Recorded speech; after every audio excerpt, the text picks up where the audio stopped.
Luca, I'm not sure what's going on in the markets. I mean, what exactly is the market psychology right now? Well, I think investors are very worried, are concerned. Obviously, liquidity is very, very thin during this period, so you see this kind of big move.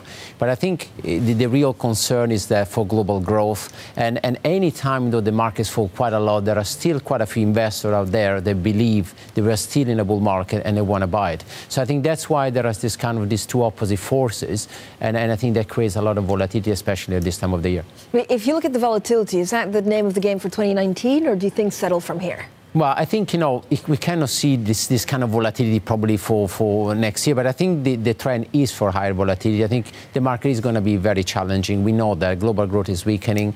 Inflation is still pretty much there. The Fed is not clear what the Fed is going to do, and the geopolitical risks are all there. So I think it's going to be next year a difficult year like this year, but I think, given what we are seeing, valuation is becoming actually quite attractive in some markets. So there may be some positive news next year. Okay, so if you look at the positive news, first of all, is it going to be on the politics front, or is it going to be on what the central banks do? It seems that the markets are now pricing in or worrying about a recession or at least a significant slowdown. Are they right to do so?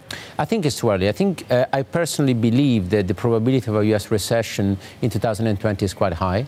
I feel, though, that investors are now getting too worried because actually U.S. growth is still around 2.5, 3%. The Fed will pause. Some of the risks that we had, like an escalation of the trade war between China and the U.S. seems to be more manageable.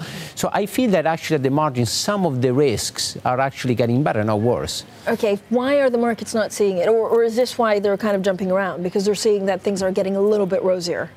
Well, no, I think, what we should never forget is that the initial valuation a few months ago was very, very high. Everybody was very bullish, and now is actually we are back to a more normal valuation. And I think the market will find, some good reason, to be a little bit more optimistic. But we have to be very clear and honest. We are getting closer to the end of the cycle. And obviously, we have seen this in the past. Whenever we feel they were getting close to the cycle, everybody's getting more nervous, volatility is going, but I think there may be some good buying opportunity in the next few months. What kind of things would you be buying? Is it the bond space or equities? I think both. I think you have to be obviously very selective. And I personally believe that U.S. equities are still vulnerable. I see more upside in emerging markets, and we see actually, even in a difficult month, emerging markets do relatively well. Some markets are actually doing very well. Currency in emerging markets are still very, very, very cheap. And if there is pause by the Federal Reserve, this obviously can give emerging markets a significant boost. Actually, Luca, I do have a chart which I'm quickly making up for you because I'm a little bit late. This happens on the last Friday of the year, but it's basically what the Fed funds rates through 2019 are looking like. Is this the one call that you need to get right? Because that will be, of course, your dollar call, and that will kind of, give a sense of what your investments do in 2019 overall. Yeah, I think so. 3 months ago, there was an 85% probability of a Fed hiking rate next year. Now we are at 25. I think they're probably investors are becoming too optimistic about the Fed outlook. I think the Fed will pause, but I'm not so sure that will not hike at all next year.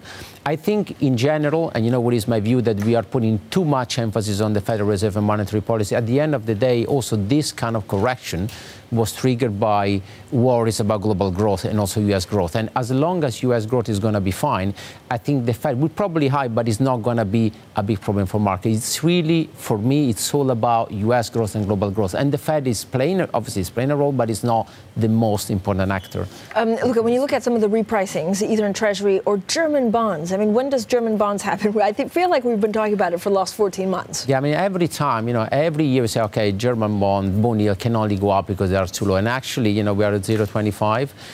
Is one of the few asset classes on the planet with positive return this year. Again, I just feel that, really at this level, with the ECB effectively ending QE, there is really no value whatsoever in obviously, there is a little bit of potential downside in yields, but the risks are really asymmetric. So we don't want to be invested in European bonds, and we don't want to be invested in European credit either.